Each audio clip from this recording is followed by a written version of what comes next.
This is Ryan Elliott for Boxing Social in association with Betfred. I'm delighted to be joined by Danny Murrell here in Doncaster. Danny, thank you very much for sitting down. You've just watched me sit and talk waffle with Dave Allen for just over half hour. How are you, mate? Not bad, mate. How are you? Very good, thank you for asking. I'll pass it to you as we go.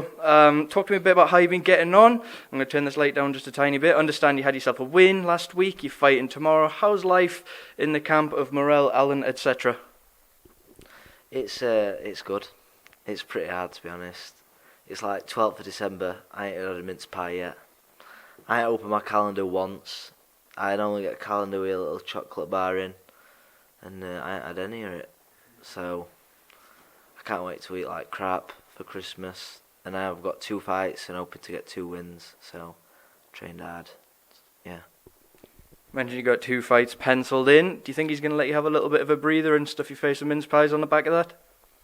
He says so, but I know it never happens. It's like, yeah, you can have a break, but then I know we'll be training. I don't mind that, but I'm dying for a mince pie and a hot chocolate, and that's it really. I'll train, but I just want a mince pie and hot chocolate. As we come towards the end of the year, obviously you were brought to the attention of a lot of boxing fans by Dave Allen, always giving you props, calling you out for certain things as well along the way, keeping you honest. How do you assess your 2019 success, and how do you assess your development both as a person and as a fighter as well? It's been crazy. It's like I'm still living the dream or any other 17-year-old, 16. I met Dave when I was 15. I was a fan of him before all this. I used to send him messages on Facebook saying, "Well done, Dave, you're doing really well. I'm a massive fan."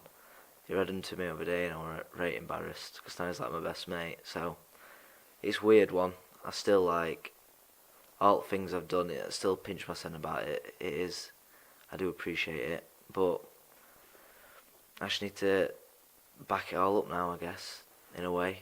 I need to earn it, I feel like.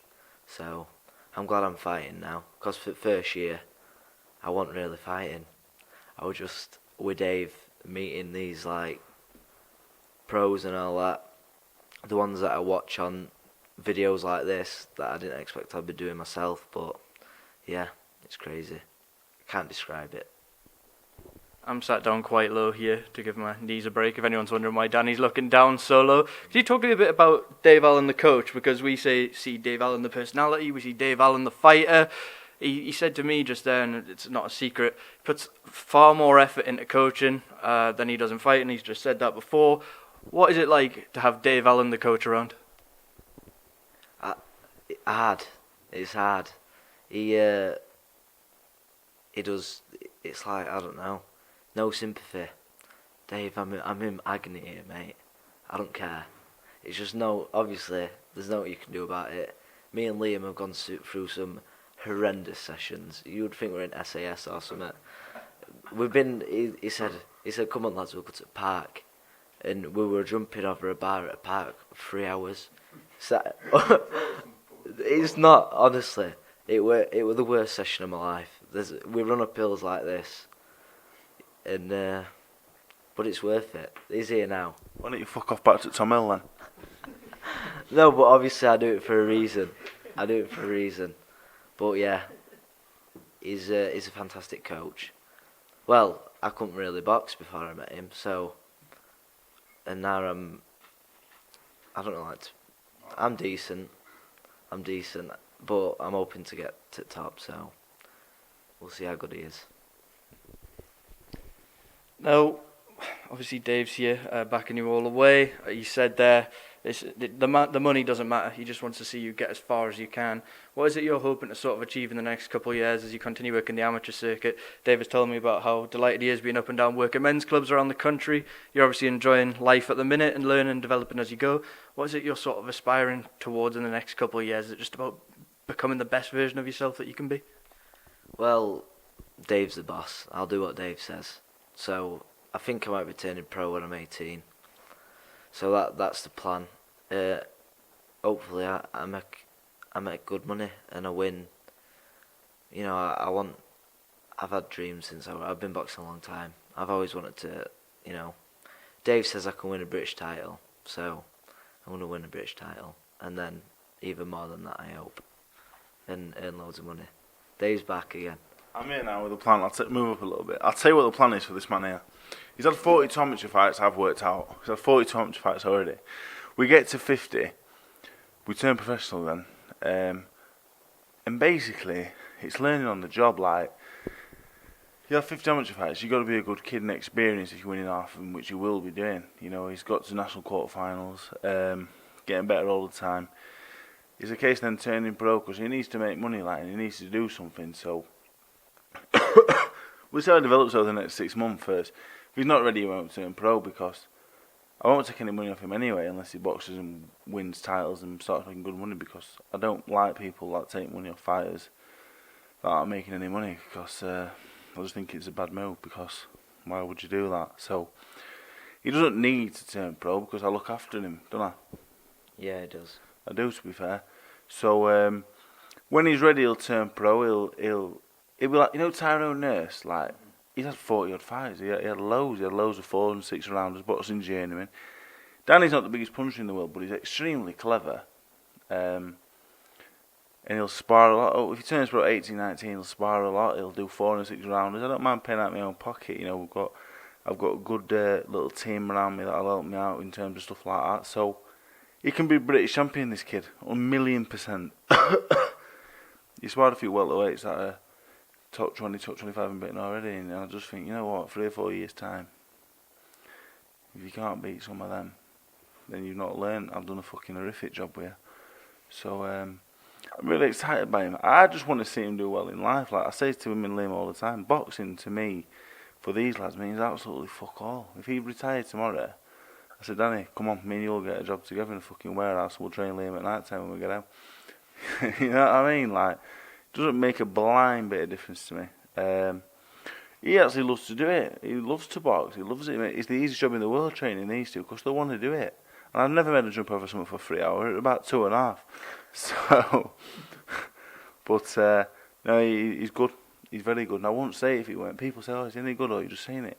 He fucking fight like fuck. He sparred the European bronze medalist last night, and for my money, you know, he's as good as a European bronze medalist. When I met him, he was fucking dog shit. So don't say I'm not good. When I met him, he was shit, man. He was fucking horrendous. But I could see it in him. And he's a nice kid, so we'll get him on Love Island or something. Some of you already said. He thinks he's a fucking looker, so does my nan.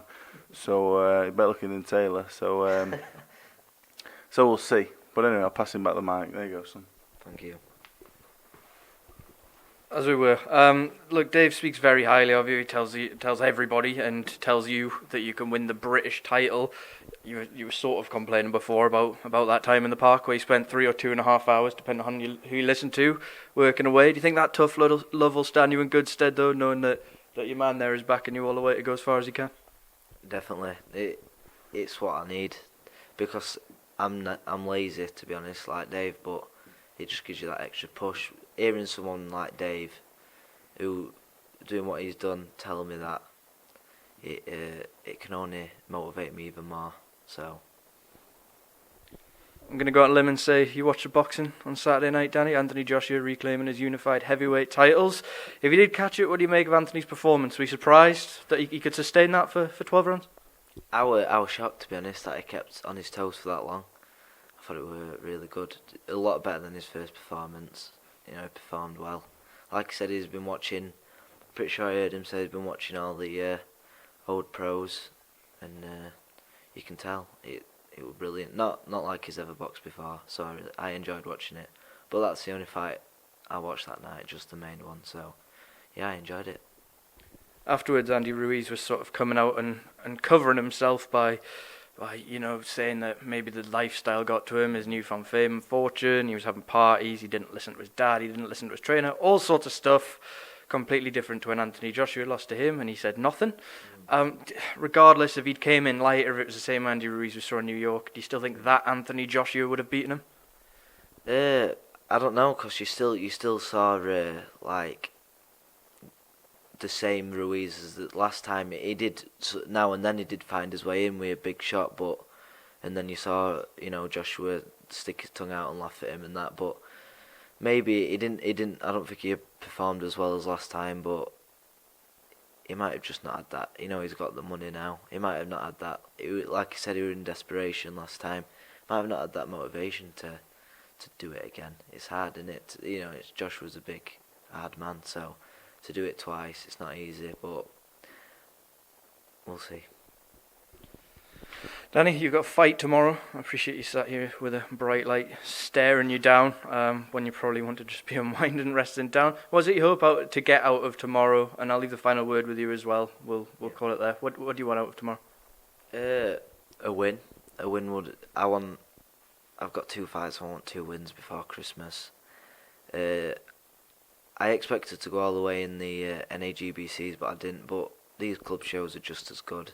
It's just experience. It's just this time in the ring I need. So a win would be nice. Listen to Dave's game plan, and just hoping hearing from Dave saying, you know, a good performance. That's all I need really. So a win would be very nice. Danny Murrell, thank you for sitting here, giving us the interview and putting up with that bright light. Yeah. Good luck tomorrow. We'll catch you very soon. Thank you, Sweet Boxing Social. Cheers.